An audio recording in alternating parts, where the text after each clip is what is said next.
அப்பார்ட்மெண்ட்டில் நடந்த ஒரு டிஸ்கஷன் என்னை கூப்பிட்டுருந்தாங்க. அங்கே உள்ள ஃபயர் எக்ஸ்டிங்விஷர்லாம் வந்து ரீஃபில் பண்ணணும், அதுக்கு உங்களோட சப்போர்ட் வேணும் அப்படின்னு சொல்லிட்டு என்னை ஒரு ஃப்ரெண்டு ரெக்கமெண்ட் பண்ணியிருந்தாங்க. நீங்கள் ஒரு கைடன்ஸ் மட்டும் கொடுக்கணும் அப்படின்னு சொல்லிட்டு சரி நானும் போயிருந்தேன்.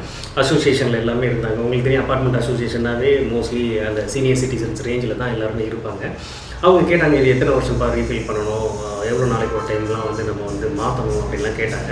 அந்த சிலிண்டர் ஒன்று பார்த்தோன்னா லைஃப் டைம் ஃபுல்லாகவே எக்ஸ்பைரி ஆகிடுச்சு. அது வந்து கிட்டத்தட்ட வந்து பார்த்திங்கன்னா ஏபிசி தான் மோஸ்ட்லி சிலிண்டர்ஸ் இருந்தது. ஸோ ஏபிசி எல்லாமே 10 வருஷத்தை தாண்டி அது போயிருக்குன்னு வச்சுக்கலாம். 10 வருஷத்தையும் தாண்டி போயிடுச்சு. இவங்களுக்கு என்னென்னா பக்கத்தில் ஏதோ ஒரு ஃபயர் ஆகிடுச்சு, பக்கத்து பில்டிங்கில் ஃபயர் ஆகிடுச்சு. அதனால் இந்த பில்டிங்கே வந்து ஃபயர் டிபார்ட்மெண்ட்லேருந்து ஏதாவது கேட்பாங்க, என்ஓசிலாம் இல்லை அப்படின்றதுக்காக இந்த டிஸ்கஷன் ஸ்டார்ட் ஆகிருக்கு.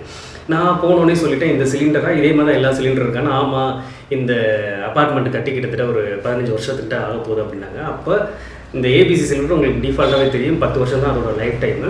15 வருஷத்துக்கு முன்னாடியே உள்ள சிலிண்டர் அப்படின்னா இது வந்து சும்மா அப்படியே இருந்திருக்காங்க. ஸோ அப்பார்ட்மெண்ட் அசோசியேஷனில் உள்ளவங்களுக்கு ஏகப்பட்ட விஷயங்கள் அவங்க பண்ணுவாங்க அப்பார்ட்மெண்ட்டுக்காக. ஆனால் அந்த ஃபயர் சேஃப்டி ரிலேட்டடாக வந்து ஏன்னா ஆஃபீஸ்லேயே ஒழுங்காக பண்ணுறதில்ல, அப்பார்ட்மெண்ட்டில் பண்ணுவாங்களான்னா ஒரு பெரிய கொஸ்டின் மார்க் தான். அவங்க என்ன சொன்னாங்கன்னா, இதை ரீஃபில் பண்ணலாமா அப்படின்னாங்க. இது லைஃப் டைம் முடிஞ்சு போச்சுங்க, இதை ரீஃபில்லாம் பண்ண முடியாது. இனிமேல் வந்து இதை என்ன பண்ணணும்னா ஸ்க்ராப் பண்ணிவிட்டு புது சிலிண்டர் தான் நீங்கள் வாங்கணும் அப்படின்னு. அதில் உடனே ஒருத்தர் ஐயா வந்து சொன்னார், இல்லை நான் கூகுளெலாம் சர்ச் பண்ணி பார்த்தேன், அவங்க என்ன போட்டிருக்காங்கன்னா ஹெச்பிடி பண்ணிவிட்டு நம்ம யூஸ் பண்ணிக்கலாம் அப்படின்னு சொன்னாங்கன்னா, அப்புறம் ஏங்க என்ன கூப்பிட்டீங்க, கூகுள்டே கேட்டு ரீஃபில் பண்ணியிருக்க வேண்டியதானே அப்படின்னு.